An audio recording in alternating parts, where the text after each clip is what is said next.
మీ నాయన ముఖ్యమంత్రి 10 సంవత్సరాలు ఉన్నప్పుడు మరి ఆ జాగ కనపడలేదా? అసెంబ్లీలో పెట్టాలన్న ఆలోచన రాలేదా? ఇలా కాంగ్రెస్ పార్టీకి జ్యోతిరావు పూలే గారి పేరు పెట్టాలని చెప్పాల్సిన అవసరం లేదు.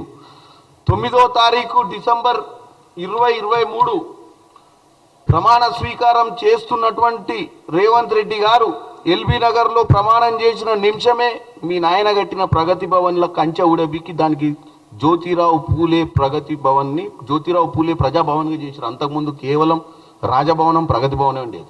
ఆ ప్రగతి అని పేరు పెట్టి అది రాజభవనమే ఉండేది. మరి కవిత గారు మర్చిపోయినట్టు మరి చెప్పేటోళ్ళు చెప్పలేదేమో. ఇవాళ బీసీల మీద చిత్తశుద్ధి ఉంది కాంగ్రెస్ పార్టీకి. జ్యోతిరావు పూలే గారిని స్మరించుకుంది ప్రమాణ స్వీకారమైన కొన్ని నిమిషాలకే. ఇప్పుడు మీరు వచ్చి మళ్ళీ తెలంగాణ ప్రజలకు కాంగ్రెస్ పార్టీ అసెంబ్లీలో జ్యోతిరావు పూలే గారి విగ్రహం పెట్టాలని చెప్పి మీరు అక్కడ ధర్నా చేస్తుంటే నవ్వు వస్తుంది మాకు. మీడియాలో స్పేస్ తీసుకోవాలనో మీడియాలో ఏదో చెప్తే నలుగురు వినాలనో ఆలోచన కాదు. ఏం చేసింది కాంగ్రెస్ సంవత్సరాల పాలనలో? జ్యోతిరావు పూలే గారిని విస్మరించిందా? జ్యోతిరావు పూలే గారి ఆదర్శాలను అనుసరించిందా అని చూసుకోవాల్సిన అవసరం కూడా కవిత గారికి ఉండే. కానీ లేదు, ఏదో చెయ్యాలి కార్యక్రమం చేయడమే తప్ప చిత్తశుద్ధి లేదు, ఏం లేదు. కులగణన చేసింది కాంగ్రెస్ పార్టీ భారతదేశంలో మొట్టమొదటిసారి.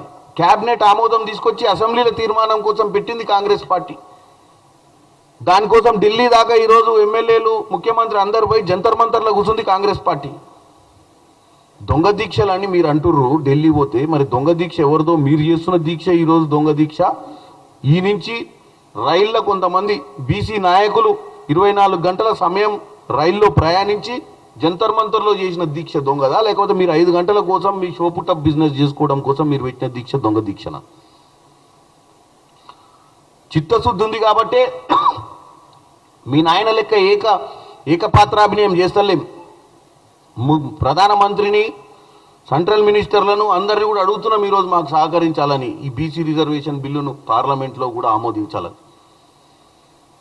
ఇవాళ మా రాహుల్ గాంధీ గారిని, ప్రతిపక్షాలలో ఉన్నటువంటి ఎంపీలను, అన్ని పొలిటికల్ పార్టీస్ని కూడా ఆ రోజు మేము పిలిచినాం. ఎంతమంది వచ్చారు? పంజాబ్ నుంచి వచ్చారు, తమిళనాడు నుంచి వచ్చారు, కేరళ నుంచి వచ్చారు ఎంపీలు జంతర్ మంతర్కి.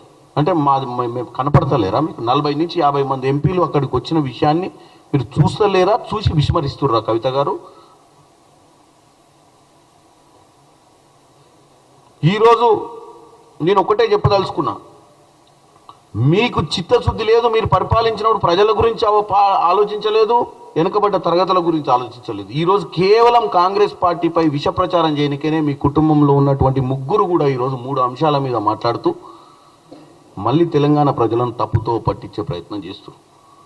ఇక పోతే లాస్ట్కు బండి సంజయ్ గారు, ఆయన కూడా మాట్లాడుతూ, బండి సంజయ్ గారి గురించి ఎక్కువ చెప్పనవసరం లేదు. బండి సంజయ్ గారు తెలంగాణలో ల్యాండ్ కాగానే కార్పొరేటర్ అవుతాడు. సో ఆయన తెలంగాణకు రాగానే ఆయనలో పరకాయ ప్రవేశం చేస్తాడు కార్పొరేటర్.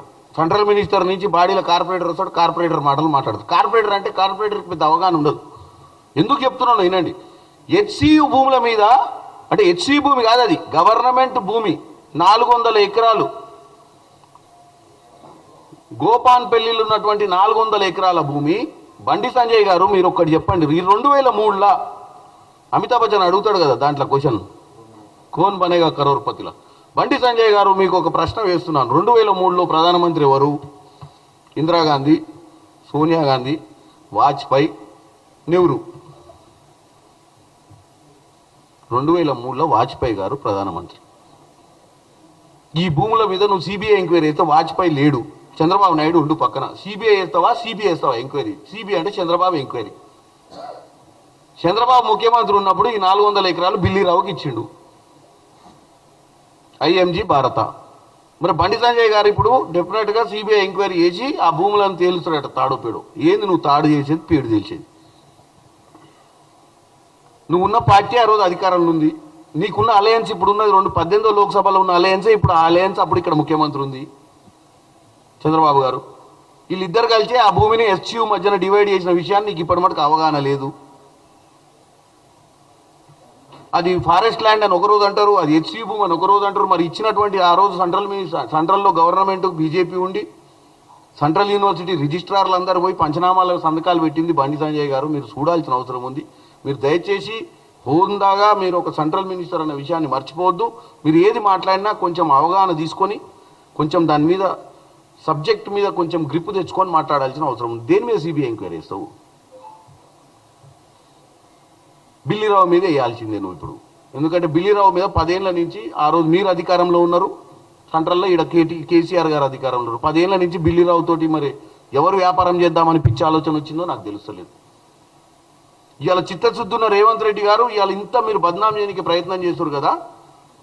మరి మీ లెక్కనే 10 సంవత్సరాలు కేసు నాంచినట్టు సుప్రీంకోర్టులో నాంచి అదే బిల్లీరావు తోటి మీరు చేసుకున్నటువంటి మంతనాలు చెంతనాలు చేసుకొని ఉంటే ఇవాళ ఈ 400 భూమి ప్రజలకు దక్కేదా, ప్రభుత్వానికి దక్కేదా అని అడుగుతున్నా.